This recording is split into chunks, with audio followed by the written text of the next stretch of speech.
Pemirsa, viral di media sosial video pertunjukan sound horeg yang menampilkan logo halal melalui layar LED. Diketahui video tersebut diambil di Dusun Tambak Watu, Pasuruan. Audio Malang Super NN Audio Present.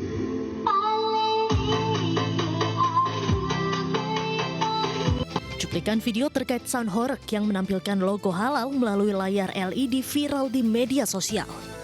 Dalam video itu tampak sound horeg berukuran besar dilengkapi 5 layar LED menampilkan logo halal.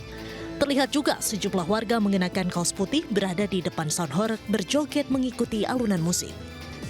Diketahui video tersebut diambil saat kegiatan karnaval atau kirap budaya di Dusun Tambak Watu, Pasuruan pada Sabtu 12 Juli lalu, di mana warga sekitar melakukan iuran dan menyewa sound horeg. Video sound horeg yang menampilkan logo halal ini viral di media sosial karena dinilai sebagai bentuk sindiran terhadap sejumlah ulama di Jawa Timur serta Majelis Ulama Indonesia MUI Jawa Timur yang mengeluarkan fatwa haram atas sound horeg. MUI Jawa Timur menyebut ada sejumlah hal yang diharamkan dalam penggunaan sound horeg. Salah satunya penggunaan sound dengan intensitas suara melebihi batas wajar dan mengganggu orang lain. Tim Liputan iNews melaporkan.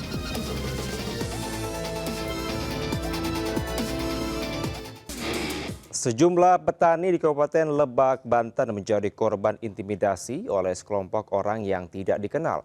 Para pelaku mengacukan senjata tajam hingga membuat petani pergi menyelamatkan diri.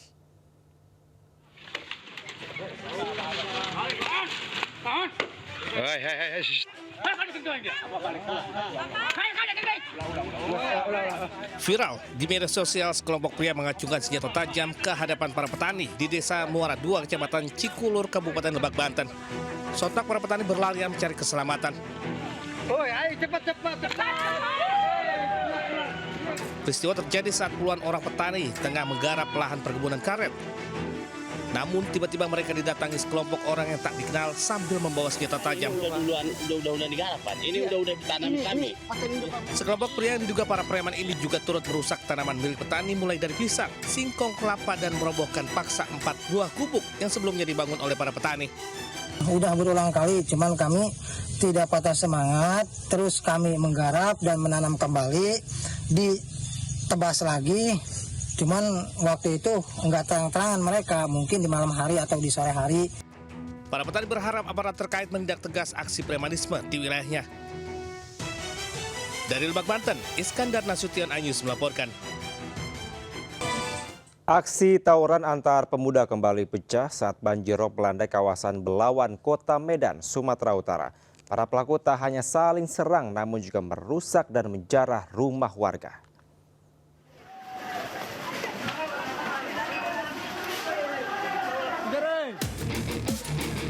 Aksi tawuran antar pemuda kembali terjadi di kawasan Pajak Baru, Kelurahan Belawan Bahagia, Kecamatan Medan Belawan, Kota Medan. Kedua kelompok pemuda yakni pemuda kawasan Jalan Belanak dengan pemuda kawasan Jalan Bawal saling serang dengan lemparan batu, senjata tajam hingga panah.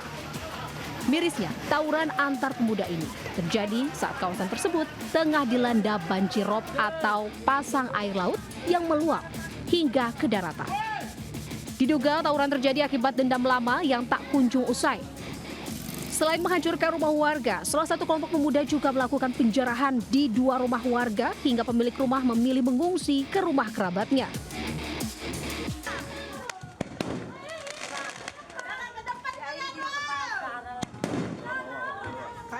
Warga berharap polisi segera menangkap pelaku tawuran yang meresahkan karena laporan sudah berulang kali dibuat namun hingga saat ini belum ada tindakan lanjut yang tegas. Dari Medan, Sumatera Utara, Yuda Bahar melaporkan. Pemirsa, ratusan ranjau paku membahayakan pengendara di jalan di Panjaitan, Jakarta. Sementara itu viral seorang preman memalak sopir travel yang ternyata untuk membeli narkoba.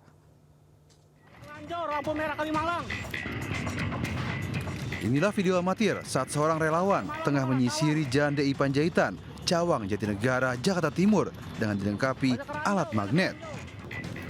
Hasilnya, relawan ini menemukan cukup banyak ranjau jalanan yang terbuat dari potongan besi payung yang tersebar di bahu jalan. Ranjau ini diduga sengaja disebar agar kendaraan yang melindasnya mengalami bocor ban. Ranjau ini juga dapat menyebabkan kecelakaan lalu lintas dan kerap ditemukan di beberapa titik. Ya resah sih kita sebagai pengendara, karena kan kalau misalnya kena paku gitu ban bisa bocor ya, bahaya juga kan. Namanya kita lagi jalan kan kita nggak tahu ya, kali aja ngebut apa pelan, tahu-tahu kena terus bocor, kan bahaya juga, takutnya jadi kecelakaan gitu. Para pengendara meminta agar polisi menindak tegas terhadap para pelaku penyebar ranjau. Di Jakarta, Rio Manik melaporkan. Untuk mana ini lu pendek banget, minta gocap lu. Kalau jalur-jalur apaan, pentingannya apa? Video amatir merekam aksi pemelakan terhadap sopir travel yang beraksi di Jalan Jembatan Besi Raya Tambora, Jakarta Barat. Pelaku memaksa meminta uang sebesar Rp300.000 kepada korban. Di bawah ancaman dan intimidasi, korban tak berdaya dan memberikan uang namun di bawah nominal yang diinginkan pelaku. Pasca peristiwa, pelaku akhirnya ditangkap unit reskrim Polsek Tambora. Dari hasil pemeriksaan, pelaku diketahui kerap memalak sopir travel dan hasilnya digunakan untuk membeli narkoba jenis sabu.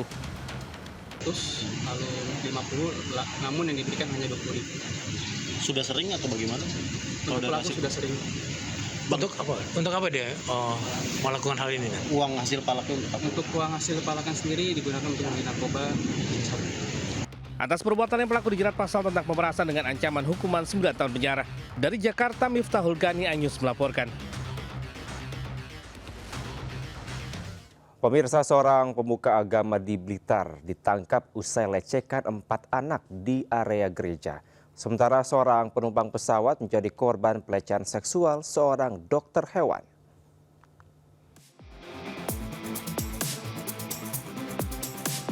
Seorang pemuka agama di Blitar, Jawa Timur ditahan anggota Polda Jatim karena diduga melecehkan 4 orang anak di area gereja di wilayah Kecamatan Sukorojo, Kota Blitar, Jawa Timur.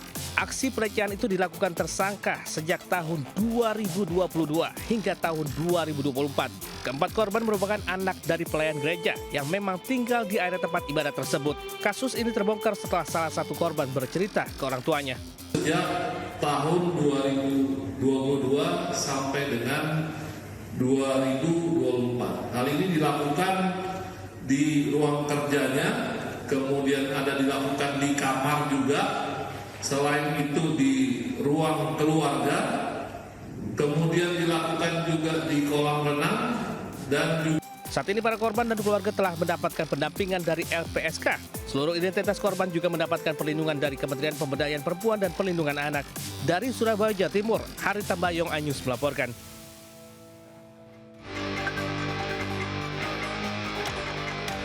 Seorang dokter hewan yang bekerja sebagai manajer sales di sebuah perusahaan farmasi ditahan Satuan Reserse Kriminal Polresta Bandara Soekarno-Hatta. Ia diduga melecehkan penumpang pesawat Citylink jurusan Denpasar ke Cengkareng. Kasus ini terungkap setelah pramugari menemukan remaja putri menangis di toilet pesawat. Pelaku akhirnya langsung diamankan begitu pesawat mendarat di Bandara Soekarno-Hatta. Dari hasil pemeriksaan, pelaku melecehkan korban yang duduk di sebelahnya karena tertarik dengan korban. Ya, dilakukan dengan sadar. Beliau atau si pelaku merupakan salah satu pegawai di perusahaan swasta yang ada di Jakarta. Dia bekerja bukan sebagai dokter, walaupun yang bersangkutan merupakan lulusan dari Fakultas Kedokteran. Ini pelaku dijerat Undang-Undang Perlindungan Anak dan Undang-Undang Pidana Kekerasan Seksual dengan ancaman hukuman 15 tahun penjara. Dari Tangerang, Banten, Hasnugara, iNews melaporkan.